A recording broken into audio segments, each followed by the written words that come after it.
सही बच्चों को नमस्कार।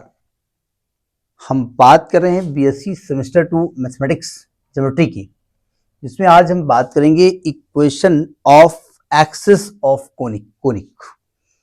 इसकी पहली वीडियो में हमने लेंथ ऑफ एक्सिस बताई थी, वैसे हम चाहते तो उसी में एक स्टेप बढ़ा देते तो इक्वेशन भी निकल आती। हमने जानबूझ के वहां पर रोका, क्यों? जैसे वीडियो ज्यादा बढ़ जाए। जी नहीं, एक और क्वेश्चन हो जाएगा। देखिए, हमें जो लेंथ ऑफ एक्सिस है ना, वहां तक तो पहुंचना है, तो वो वाला स्टेप आप जानते हैं।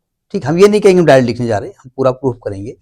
हमने एक एग्जांपल लिया कि x square minus 4xy minus 2y square plus 10x plus 4y is equal to 0 एक कोनिक का इक्वेशन है और आपको इक्वेशन ऑफ एक्सिस निकालना है। अब देखो, इसमें आपको बताने की जरूरत वैसे तो है।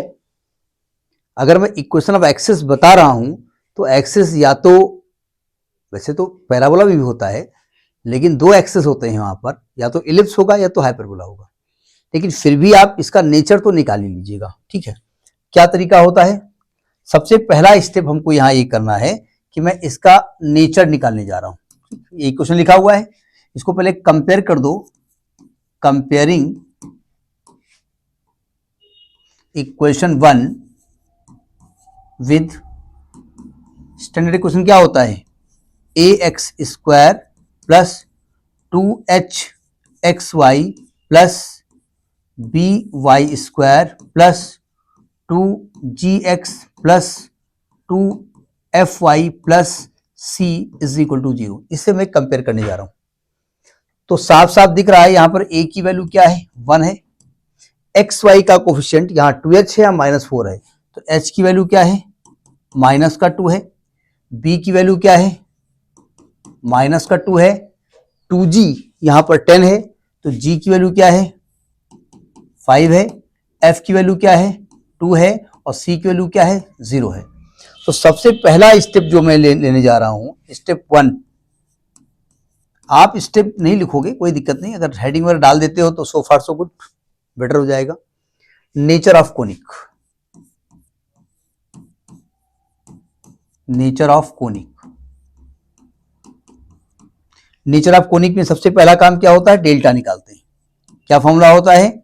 ABC plus 2FGH minus A F square minus B G square minus C H square. हम जानते हैं अगर ये डेल्टा 0 आ जाता है, then this equation will represent a pair of line. ठीक, 0 तो आने वाला है नहीं, क्योंकि कोनिक का एक्सेस निकालना है तो 0 तो नहीं आएगा, लेकिन फिर भी निकाल लीजिए। देखो, ABC, A हो गया, अच्छा C 0 है ना, तो ABC 0 आ गया, प्लस 2 इंटू F की वैल्यू 2 इंटू G की वैल्यू 5 इंटू H की वैल्यू -2 माइनस A की value 1 F square 4 minus B की वैल्यू -2, तो plus 2 into G square 25 minus C तो 0 है, तो 0 आ जाएगा। तो ये हो जाएगा 2 दूनी 4 पंचे 20 दूनी 40 माइनस का 40 माइनस का 4 प्लस का 50, ये 0 के इक्वल नहीं आएगा। तो अगर 0 के इक्वल नहीं आएगा तो स्ट्रेट लाइन तो रिप्रेजेंट नहीं कर रहा है। अब क्या करेंगे?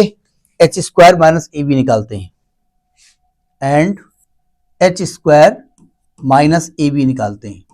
एच स्क्वायर बोले तो 4 माइनस ए बोले तो 1, बी बोले तो माइनस का 2, यानी कि आ गया 4 प्लस का 2 is equal to 6 is greater than 0, so it will represent, क्या होता है?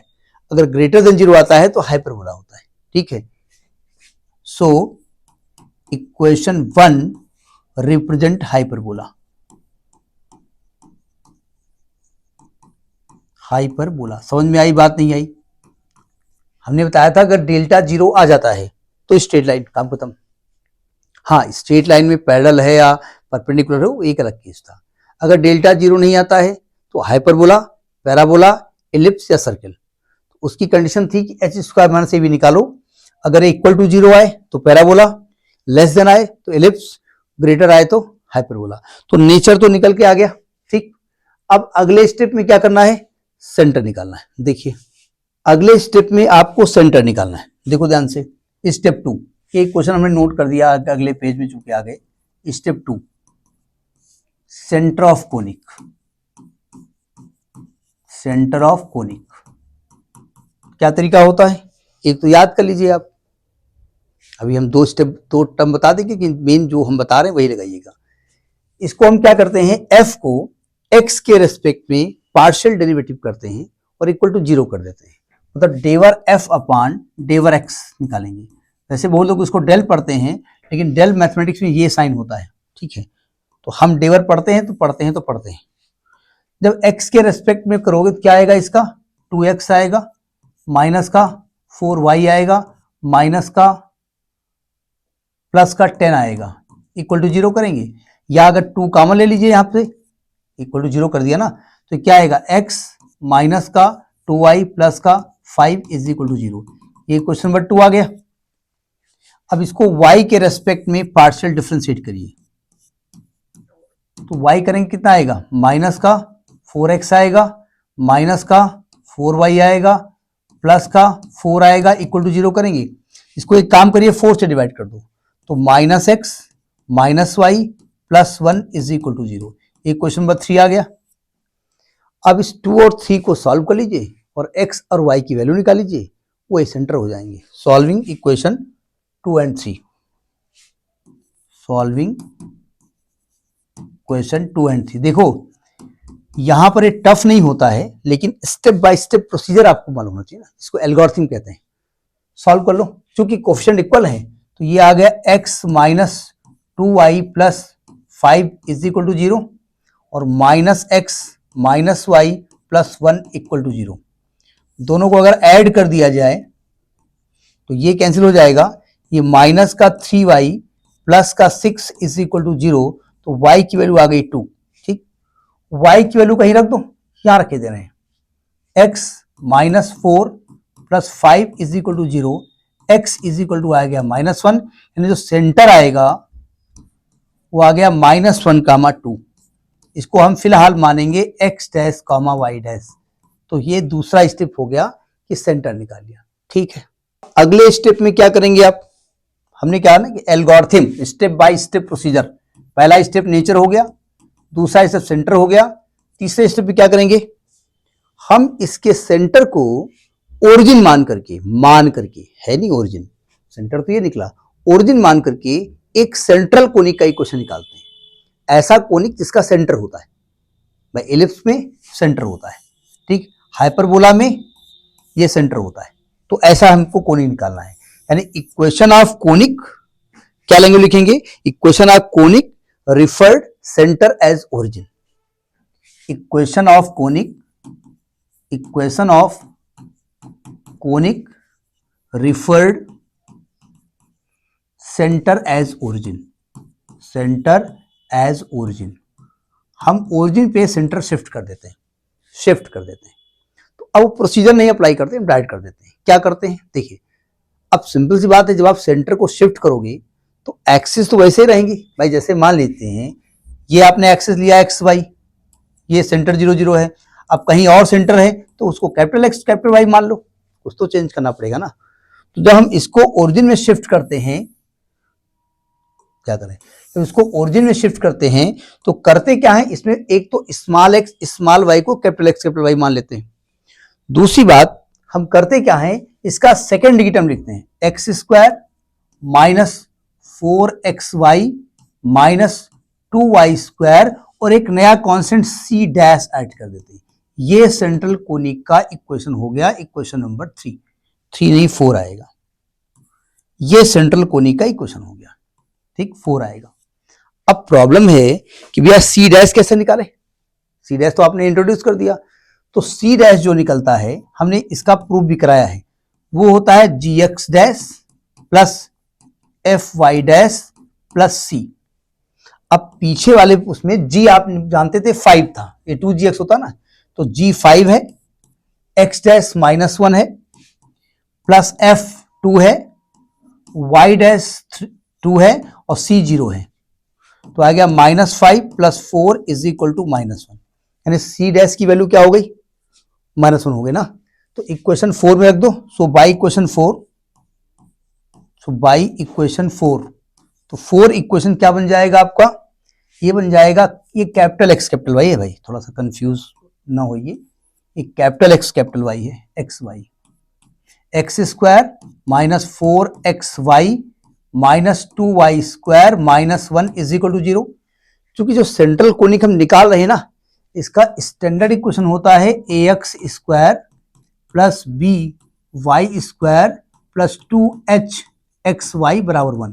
इस फॉर्म में कन्वर्ट करना पड़ेगा, तो ये कन्वर्ट आसानी से हो रहा है, 1 को उधर शिफ्ट कर दो तो आएगा x square minus 4xy minus 2y square is equal to 1। ये सेंट्रल कोनिक का इक्वेशन आ गया। ठीक, अच्छा एक चीज और, अगर यहां पर ये 1 ना होता या हमारे 5 होता तो इधर 1 बनाते, 5 से डिवाइड करते। ठीक, अब इसको कंपेयर किससे करेंगे, कंपेयरिंग विद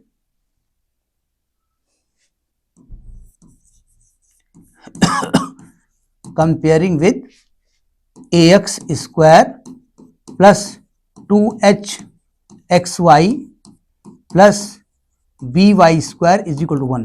तो a की वैल्यू क्या निकल के आई है, a 1 है, b की वैल्यू क्या आई है माइनस का 2 है, और h की वैल्यू क्या आई है माइनस का 2 है। ठीक, ए बी एच मालूम हो गया।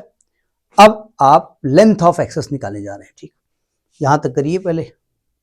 तो लेंथ ऑफ एक्सेस का फॉर्मूला होता है 1 upon r to power 4 minus 1 upon r square a plus b plus a b minus h square plus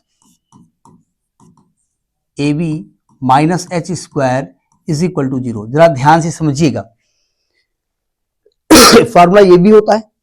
अगर r टू पावर 4 एलसीएम ले लें तो एलसीएम लेकर के ये कुछ ऐसे बनता है 1 minus r square a plus b plus r to power 4 a b minus h square is equal to 0। Formula यही बनता है। जनरली टीचर ये लिखते हैं, लिख ये भी सकते हो, कहीं लिखा हो तो ये नहीं है आपने तो गलत बताया था, हमने सही बताया था। मैं फिलहाल इसमें यूज कर रहा हूं।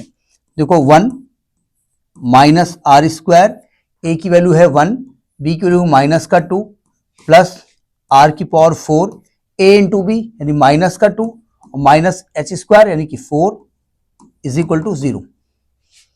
तो ये क्या आ गया आपका 1 माइनस है, यहां पर माइनस 1 आएगा तो plus r square minus 6 r power 4 is equal to 0। तो ये आ जाएगा, माइनस कॉमन ले लो तो 6 r power 4 minus r square minus 1 is equal to 0। ये आपका एक्सिस निकालने के लिए, लेंथ ऑफ एक्सिस निकालने के लिए एक फॉर्मूला बना है। कुछ गलत तो नहीं हो रहा है, हो रहा होगा। अब मेथड क्या है, दो चीजें हैं, या तो आप आर स्क्वायर को कुछ मान के उसको क्वाड्रेटिक बना दो, या आपको चूंकि आर स्क्वायर में क्वाड्रेटिक है, आर स्क्वायर में क्वाड्रेटिक है तो डाइवाइड कर दो। तो हम जानते हैं 6 और -1 का मल्टीप्लाई -6 होगा, और -6 के ऐसे टुकड़े जिनका डिफरेंस 1 आ जाए तो आप जानते हैं इसको 3 - 2 1 होता है, 3 2 6 होता है। तो इसको लिखेंगे आप 6 r power 4 minus 3 r square plus 2 r square minus 1 बराबर 0। जरा ध्यान से समझें, -3 और +2 -1 आ गया है ना। तो यहां से हम 3 आर स्क्वायर कॉमन ले लेंगे तो आएगा 2 आर स्क्वायर -1, यहां से 1 कॉमन ले लेंगे तो आएगा 2 r square -1 is equal to 0। तो ये आएगा 2 r square -1 into 3 r square plus 1 is equal to 0। ये आप कर चुके हैं। पिछले वाले क्वेश्चन में हमने क्या कहा, क्वेश्चन निकाल सकते थे, हम जानबूझ के रोक लिया। ठीक है, जब ट्रेसिंग करोगे तो सब स्टेप उसमें होंगे, थोड़े स्टेप और बढ़ जाएंगे बस। तो देखो, एक बार 2 आर स्क्वायर -1 को 0 करोगे तो आर स्क्वायर की वैल्यू आएगी 1/2, यानी इसको हम चाहें तो r1 स्क्वायर लिखे दे रहे हैं, r1 square is equal to 1/2। भाई एक r1 स्क्वायर होगी, एक r2 स्क्वायर होगी, और 3 r square plus 1 is equal to 0, तो r2 स्क्वायर आ जाएगा -1/3। अगर आपको याद हो, मैंने कहा था लेंथ ऑफ एक्सेस निकालने में r1 स्क्वायर r2 स्क्वायर में अगर दोनों पॉजिटिव हैं तो एलिप्स, एक पॉजिटिव एक नेगेटिव है तो हाइपरबोला। तो आप लिखेंगे as r1 square is greater than 0 and r2 square is less than 0, so equation 1 represent hyperbola। यानी एक तरीके से ये सेकंड टेस्टिंग हो गई। पहली टेस्टिंग तो स्टार्टिंग में हमने कर ली थी, लेकिन सेकंड टेस्टिंग हो गई, हाइपरबोला आ गया। ठीक, तो जो पॉजिटिव वैल्यू होती है भाई, हाइपरबोला ऐसे बनता है, अगर ऐसे बनाए ये वर्टेक्स कहलाते हैं, तो ये ट्रांसवर्स एक्सिस है, ये वाली कॉन्जुगेट एक्सिस है। ठीक, तो अगर हम लेंथ ऑफ ट्रांसवर्स एक्सिस निकालेंगे, लेंथ की बात हो रही है, लेंथ ऑफ ट्रांसवर्स एक्सिस,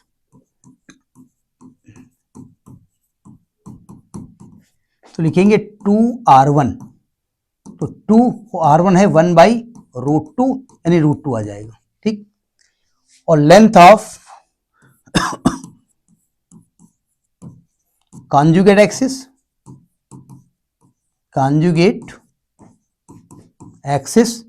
तो 2r2। अब एक दिक्कत है, अब आप कहेंगे r2 तो निगेटिव आ रहा है। देखो, निगेटिव केवल साइन वो कॉन्जुगेट के लिए होता है, वैसे भी कॉन्जुगेट का मतलब वो समझिएगा, हाइपरबोला ये होता है, मेन तो ये एक्सिस होती है ना, ये एक्सिस अपने आप बन जाती है, तो कॉन्जुगेट दिखाता है, इसलिए वो निगेटिव आता है, वैल्यू पॉजिटिव लिखा जाएगा। मतलब इसको ऐसे लिखेंगे, √-r2 स्क्वायर ऐसे लिखा जाएगा, है ना, तो आएगा 2 इंटू √ माइनस r2 स्क्वायर हो जाएगा 1/3, जब माइनस में लिखोगे प्लस आएगी ना, तो ये 2/√3 आ जाएगी, 2/√3 है। तो एक कॉन्जुगेट एक्सिस की लंबाई आ गई और ट्रांसवर्स एक्सिस की आ गई। अब मैं इक्वेशन निकालने जा रहा हूं, यहां तक नोट करें कि इक्वेशन ऑफ एक्सिस कैसे निकलेगी, equation of conjugate axis and equation of transverse axis. समझिएगा, इक्वेशन ऑफ ट्रांसवर्स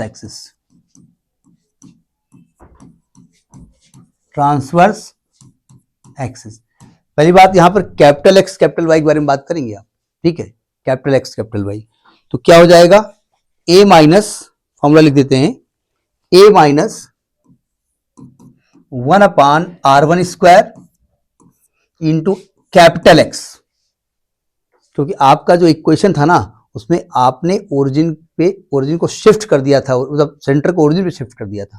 ठीक है, और प्लस h कैपिटल वाई बराबर 0, ये ट्रांसवर्स एक्सिस हो जाएगा। और जब इक्वेशन ऑफ कॉन्जुगेट एक्सिस निकालेंगे, कॉन्जुगेट एक्सिस, तो ये आएगा a minus 1/r2 square into capital X plus h capital Y is equal to 0। पहले इसे सॉल्व कर लिया जाए, तो a की वैल्यू क्या है a की वैल्यू 1 है, minus r1 square 1/2 r1 square, ये 1 है तो 2 हो जाएगा, 1 माइनस 2 कैपिटल एक्स, h की वैल्यू कितनी है, माइनस का 2 capital Y is equal to 0, यानी माइनस का x माइनस का 2y इज इक्वल टू 0, यानी x plus 2y is equal to 0। ये इक्वेशन ऑफ ट्रांसवर्स एक्सिस है। सेंटर आपके ओरिजिन मान के आपने किया है, सेंटर आपके x डैश y डैश थे, आपने ओरिजिन मान लिया, उसका निकल रहा है। ठीक है, ये निकालिए, a की वैल्यू कितनी है, 1 माइनस r2 स्क्वायर है -1/3, तो उल्टा करोगे तो प्लस का 3 हो जाएगा, into capital X minus 2 capital Y is equal to 0, यानी 4x minus 2 capital Y is equal to 0, यानी 2x minus y is equal to 0। ये इक्वेशन हो गई जाकर के। लेकिन भैया आपका ओरिजिन सेंटर नहीं है, आपका centre x dash y dash है, तो मैं x डैश वाई डैश को जो ओरिजिन मानूंगा, तो इक्वेशन क्या होगी, तो आप लिखेंगे equation of axis, equation of axis taking x dash y dash as origin, तो x की जगह आप x माइनस एक्स डैश करेंगे और x आपका स्मॉल वाला हो जाएगा। ठीक है, तो यहां भी दोनों इक्वेशन निकलेंगे। जब निकालेंगे यहां पर ट्रांसवर्स एक्सिस, क्या निकलेगा, x minus x dash, x minus x dash plus 2 y minus y dash is equal to 0। देखिए दो चीजें हैं, या तो यहां पर चेंज कर दो, ठीक है, या आपने जो यहां इक्वेशन लिखा है ना, यहां x की जगह लिख दो x माइनस एक्स डैश। तो दोनों बातें हैं आपके पास है, हम यहां पे नहीं कर रहे हैं, फाइनल वहां कहीं किए दे रहे हैं। ये तो आपका हो गया ट्रांसवर्स एक्सिस। और अगर आप कॉन्जुगेट एक्सिस निकालेंगे, कॉन्जुगेट एक्सिस, तो आएगा 2x माइनस एक्स डैश, ये स्मॉल एक्स आ रहा है, minus y dash is equal to 0। X dash y dash क्या निकला है? एक्स डैश वाई डैश निकला है आपका, एक बार देख लेते हैं, -1 2 -1 कामा -1 2 है ना, तो यानी हो जाएगा x माइनस यानी +1 हो जाएगा, +2 y minus 2 is equal to 0, यानी x plus 1 plus 2y minus 4 is equal to 0, यानी x plus 2y minus 3 is equal to 0। ये हो गया आपका ट्रांसवर्स एक्सिस, ठीक है। और जब कॉन्जुगेट निकालेंगे तो क्या आएगा, 2x माइनस तो +1 minus y minus 2 is equal to 0, तो 2x plus 2 minus y plus 2 is equal to 0, तो आएगा 2x प्लस माइनस वाई, तो 2x minus y plus 4 is equal to 0। ये आपकी कॉन्जुगेट एक्सिस की क्वेश्चन आ जाएगी। तो बात समझ में आ गई। Next in the next video. नमस्कार।